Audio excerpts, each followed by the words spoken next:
I thank God for 300 shillings because it led me down a journey of trying to understand money. And I was working, and like many of you, it's 300 shillings is so easy to discount. But one day when I didn't have the 300 shillings, I just started business. So the regular salary had gone. I did the calculations, 300 times 30, 9,000. So it got me thinking, what can I do with 9,000 shillings? That can pay some bills. But what really changed my life and led to the birth of Centonomy was that 9,000 times 12 is 108,000 shillings. I could go on holiday with 108,000 shillings. So it started me down a 10-year journey, first of thinking about how many mistakes I had made with money and what I needed to change about myself, but also working. I've had the privilege to work with so many people through training in Centonomy and understood the transformation in their lives. So we couldn't leave this information just for a few people. So we decided, let me put together a book that is not just a book that to teach you about money, it's a book of authentic Kenyan stories. Because I know people have even written back to me and said, this book is so good because it's talking about people who are like us, in the environment like us, in the politics like us. It's great to read about people in other countries, but sometimes you want to know, can it be done where you are? So I've had the privilege of watching a lot of transformation. So I've written stories I've given my story in my book called Making Sense, but there are a lot of people who've been so generous and so honest with their experience. And one of these people is here with me today called Douglas. Douglas, welcome. Thank you, Thank Waceke. you. So how did I meet Douglas? Douglas came for Centonomy 101. And what I noticed about Douglas is like almost every class, he'd come and say, I've done this, I've done this, I've done this.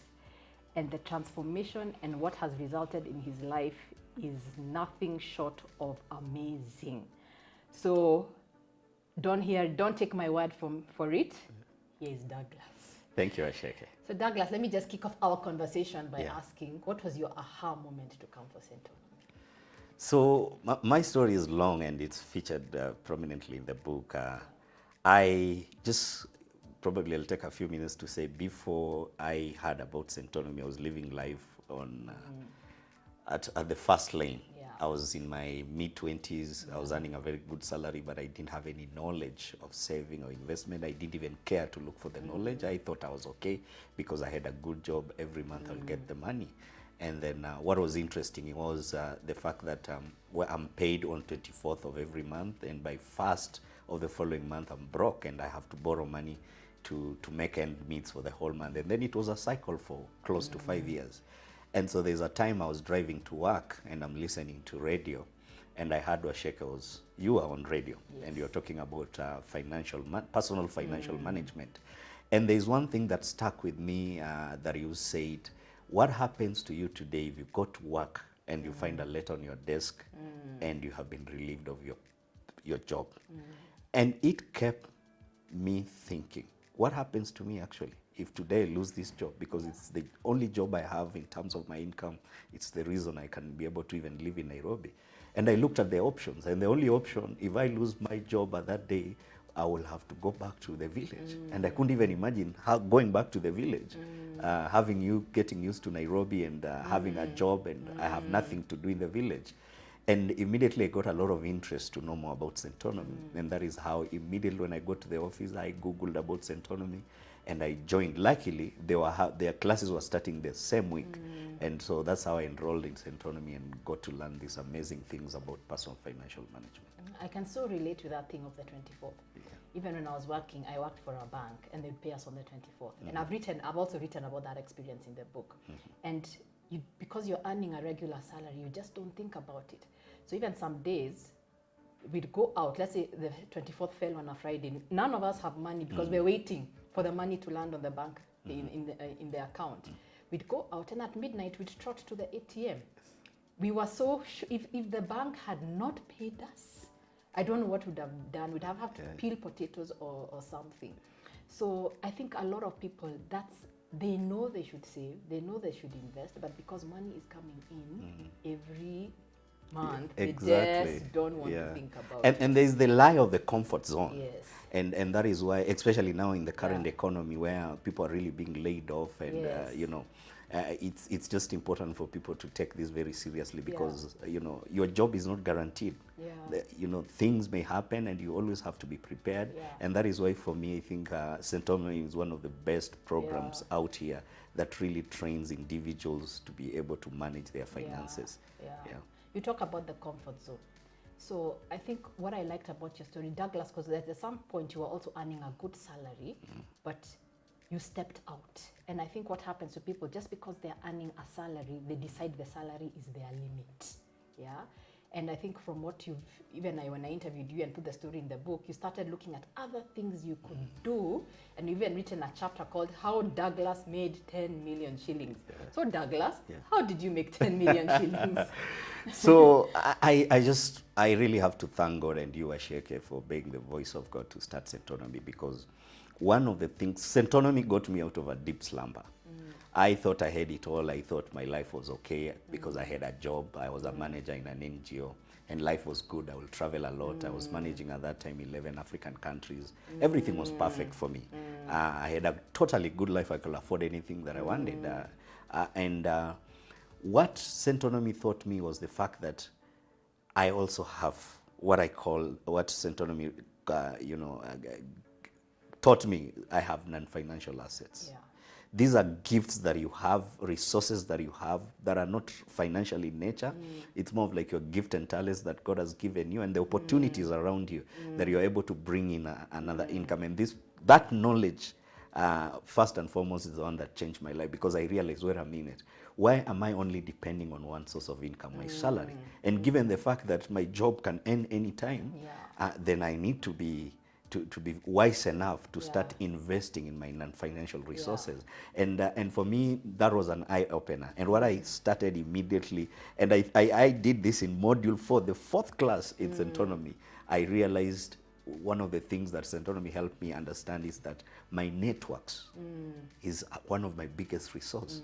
And being in the NGO world, I realized I know a lot of people who are my friends, country directors in big NGOs. And what I did, I just reached out to one of them. He worked for a Canadian NGO.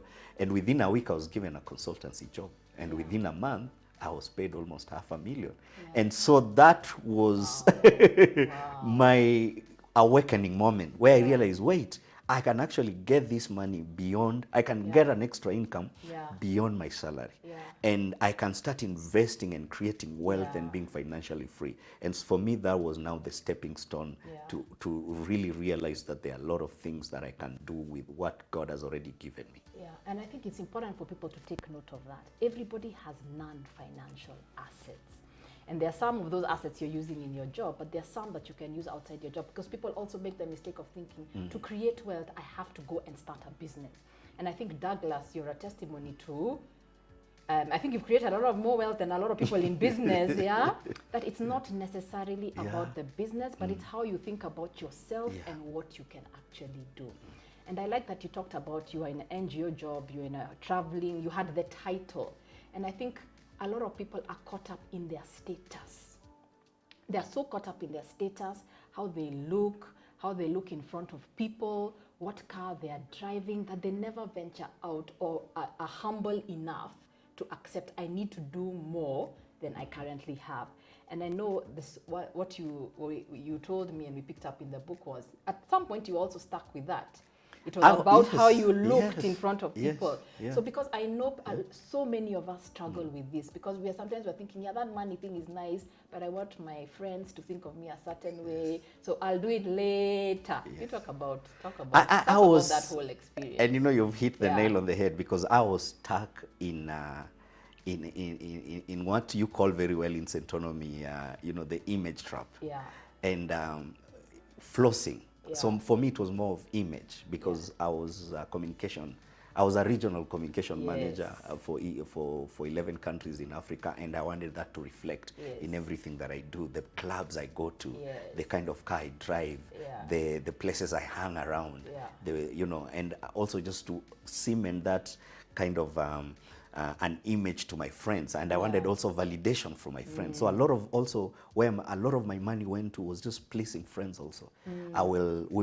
We will always be meeting over the weekend, even during the week, just to drink, and because I want to be liked, I want to be respected. So I'm the one who is paying the bills, I'm the one who is coming up with plots and really financing a lot of these things as far as money is concerned. And this is the trap, unfortunately, most people are caught in. So what you do is, and this is the definition of poverty for me, you're living beyond your means. And the problem with that first of all, you'll never be financially free. And then you will never have an opportunity of even thinking of getting financial freedom and wealth creation. And I will just want to challenge whoever is watching this, that think of your life.